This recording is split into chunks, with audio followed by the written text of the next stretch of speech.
পরিত্রাণায় সাধুনাং বিনাশায় চ দুষ্কৃতম ধর্ম সংস্থাপনার্থায় সম্ভাবমি যুগে যুগে।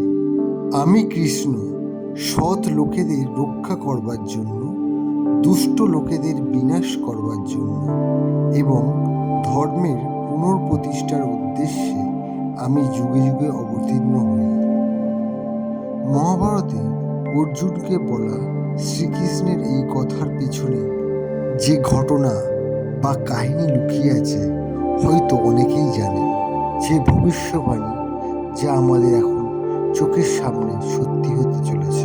আজ আমরা এমনই একটা সময়ে বাস করছি যেখানে মানুষের মান মর্যাদা কিছুই নেই।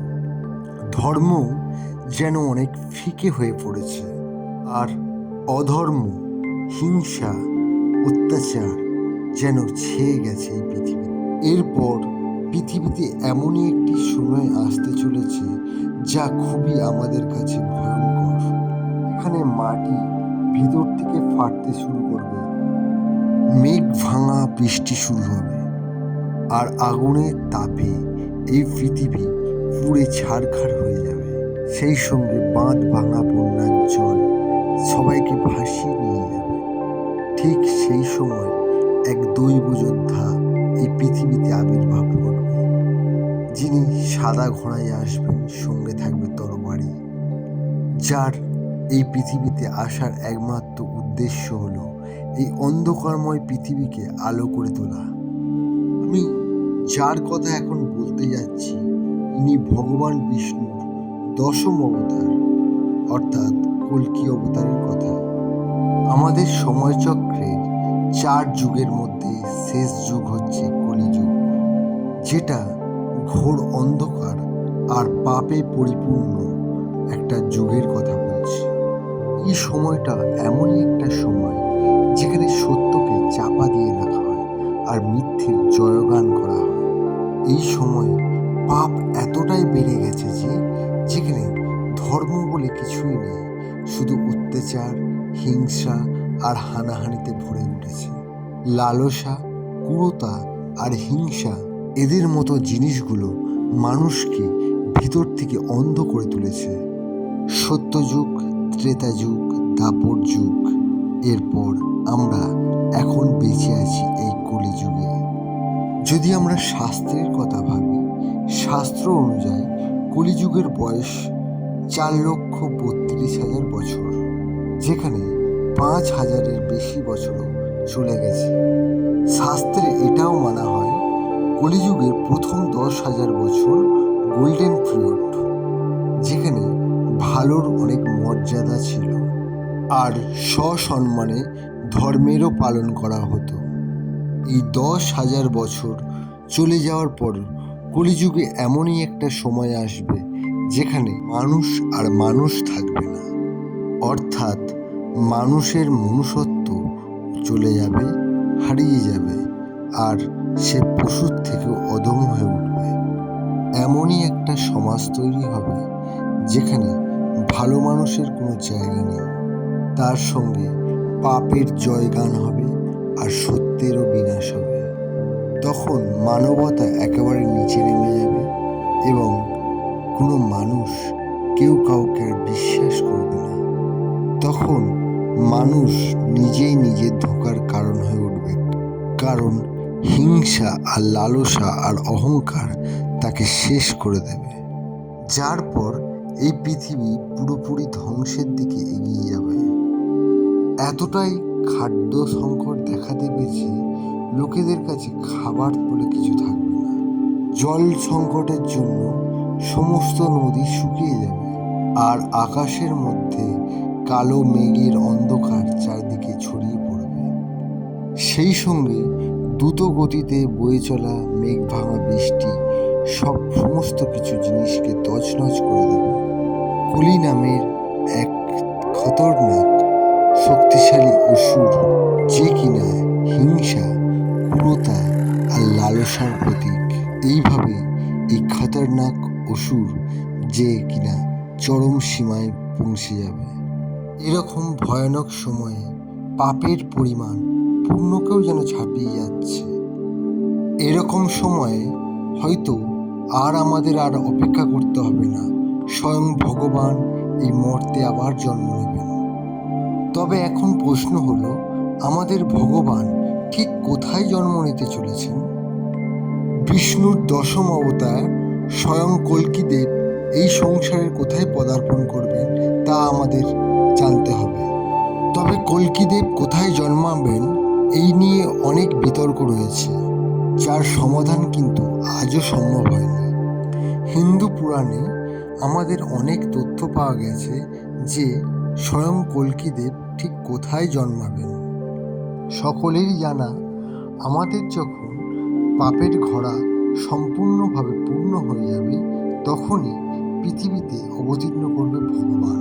তবে সেটা কোন রূপে সেটা আমরাও জানি।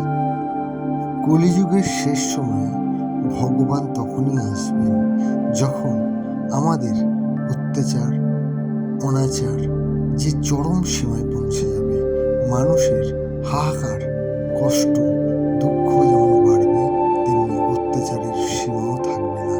তখনই ভগবান মর্তে অবতীর্ণ হবেন, তবে তা কল্কি অবতার রূপে। ভাগবত পুরাণ এবং কল্কি পুরাণে কল্কি অবতারের কথা রয়েছে, যার থেকে তার রূপ সম্পর্কে একটা আন্দাজ তৈরি হতে পারে। তার প্রধান চিহ্ন হলো অস্ত্র এবং ঘোড়া। এখানে অস্ত্র বলতে এক অগ্নি তরবারির কথা বলা হয়েছে, যার আঘাতে পাপীদের বিনাশ হবে, এবং ঘোড়া বলতে এক সাদা রঙের অশ্বকেই বোঝানো হয়েছে। তবে ভগবান কল্কির জন্ম কোথায় হবে এই সম্পর্কে কি জানা গেছে সে বিষয়ে আলোচনা করব। ভগবদ গীতায় ভগবান শ্রীকৃষ্ণ বলেছেন, হে ভারত, যখন ধর্মের অধঃপতন হয় এবং অধর্মের প্রকাশ ঘটে তখনই আমি এই পৃথিবীতে অবতীর্ণ হই, সাধুদের পরিত্রাণ এবং দুষ্কৃতীদের বিনাশ করার জন্য আর ধর্মের পুনঃস্থাপনের জন্য আমি যুগে যুগে অবতীর্ণ হই। কলিযুগের অন্তে নৃপতিরা যখন দস্যুতে পরিণত হবে তখন ভগবান কল্কি ভারতের উত্তরপ্রদেশের মুরাদাবাদ জেলায় সম্বলপুর গ্রামে ভগবান কল্কি জন্মাবেন, আর তিনি বিশ্বযশ নামক ব্রাহ্মণের পুত্ররূপে জন্মগ্রহণ করবেন এবং তার মাতা হবে সুমতি নামে একজন ব্রাহ্মণ কন্যা। আর এই ব্রাহ্মণ স্বামী স্ত্রী অত্যন্ত নিষ্ঠাবান আর ধর্মপরায়ণও হবে। কল্কি দেবের জন্মের সঙ্গে সঙ্গে সম্বল নগরের একেবারে আবহাওয়া বদলে যাবে, আর তখনই সত্যের আগমন আবার ঘটবে। এই সম্বল গ্রামের উল্লেখ হিন্দু ধর্মে বহু পৌরাণিক গ্রন্থের উল্লেখ রয়েছে। যখন কলির প্রভাবে ব্রাহ্মণ শুধু পৈতাধারী হয়ে থাকবে আর ধর্মের নামে মানুষ শুধু হিংসা ছড়াবে, ঘোর কলিযুগে ভগবানের নাম তো দূরের কথা, মানুষ ভগবানের নাম পর্যন্ত ভুলে যাবে। আর এমনই এক অন্ধকার যুগে আলোর জ্যোতি হিসেবে উঠে আসবে কল্কি অবতার। শ্রীমদ্ ভাগবত অনুযায়ী যখন সাধুগণ প্রকৃতি থেকে বিদায় নেবেন আর তখনই কলিযুগের তমসাচ্ছন্ন প্রভাব বিস্তার লাভ করবে। আর এই পরিস্থিতিতে পৃথিবীতে এমনই একটা ভয়ঙ্কর পরিস্থিতি তৈরি হবে যা সম্পূর্ণ পৃথিবী যেন একটা নরক কুণ্ড হয়ে যাবে, যেখানে মানুষ কেবল শুধুমাত্র দুঃখ গ্রহণ করার জন্যই আবার জন্ম নেবে। সরকার এবং প্রশাসন সবাই দুর্নীতিগ্রস্ত হয়ে পড়বে। তখন কারোর মধ্যে ভালো মন্দের বিচারবোধও থাকবে না, রাষ্ট্রের সাধারণ নাগরিকদের কোনো সুরক্ষার ব্যবস্থাও থাকবে না, আর তারা বিভিন্ন অরাজকতার শিকার হবে। কিন্তু এই পরিস্থিতিতে তাদের কিছুই করার থাকবে না, তারা একে অন্যের সাথে যুদ্ধেও লিপ্ত হবে।